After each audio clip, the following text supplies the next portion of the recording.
اہل علم کا اس بارے میں جو بیان ہے اور جو تفصیل ہے وہ یہ ہے کہ اس طرح کا سامان جو سیلابی ریلے میں آتا ہے یہ لقطہ کے حکم میں ہے، یعنی لقطے کے حکم میں ہے، گمشدہ چیز کے حکم میں ہے۔ اچھا ٹھیک ہے۔ تو جو گمشدہ چیز ہوتی ہے اس کے جو احکام ہیں وہ اسی کے بھی ہے۔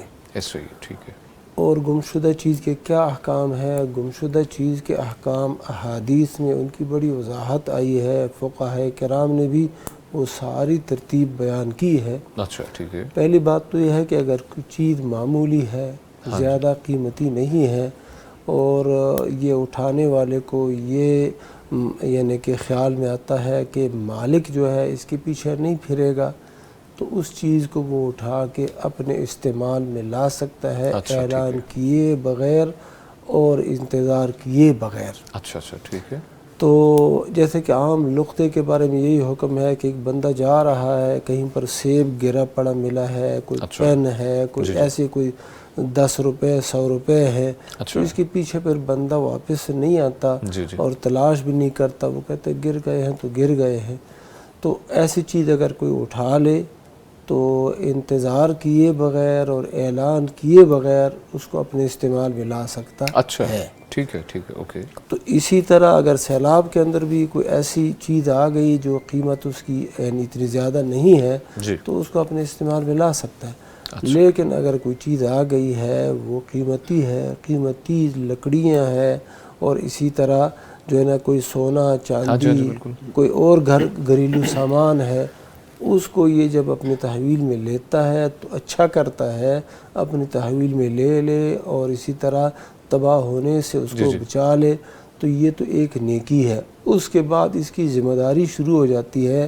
وہ ذمہ داری یہ ہے کہ اب اس سامان کی وہ جو نشانیاں ہے وہ اپنے پاس محفوظ کر لے، سامان کو بھی اپنے پاس محفوظ کر لے، اور پھر اعلان کر لے کہ مجھے یہ چیز ملی ہے، ہم نے سیلاب سے وہ متعین کر دے، سیلاب کے ریلے میں یہ چیز آئی ہے تو ہم نے یہ اٹھا لی ہے، جو جس کی ہے وہ نشانی بتا کے ہم سے لے لیں۔ اچھا، اب اعلانات کے جو ذرائع ہیں آج کے دور میں یہ سوشل میڈیا ہے، اس کے ذریعے وہ اعلان کر دے، اخبارات میں اعلان کر دے، ریڈیوز ہے ان کے اندر اعلان کر دے، جو باقی ایسے تو ان میں اعلان کرے گا۔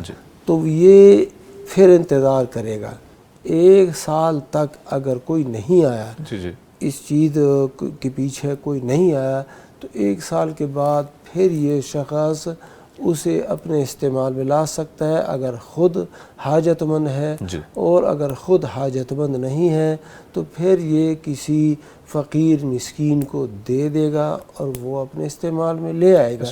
اس کے بعد بھی اگر وہ مالک سال کے بعد آیا اور اس نے نشانیاں بتا دی اور نشانیاں درست نکلی تو اب یہ بندہ بتا دے گا کہ وہ سامان میں نے کسی فقیر کو دے دیا ہے، کسی مسکین کو دے دیا ہے، اب آپ کی مرضی ہے لے لے ہم یا کہ نہ لے لے۔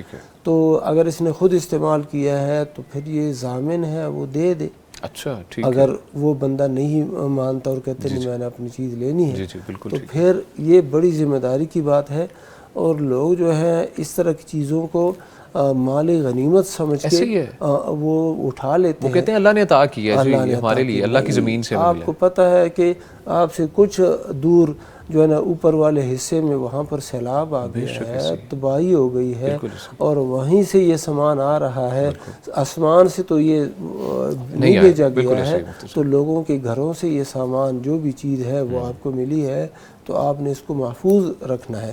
تو یہ نہایت یہ کیا بے حسی ہے اور دین کے احکام سے یعنی دوری ہے کہ ہمیں دین کا پتہ ہی نہیں ہے۔ یہ ایک مسلمان کی ملکیت ہے، مسلمان نہ بھی ہو، ایک غیر مسلم جو آپ کے ملک میں رہتا ہے ذمہ کی حیثیت سے آپ کا وہ ایک ہم شہر ہے اور آپ کے ملک کا باشندہ ہے، اس کا مال ہے تو اس کا مال بھی آپ نہیں کھا سکتے، اور اسی طرح بغیر اجازت کے۔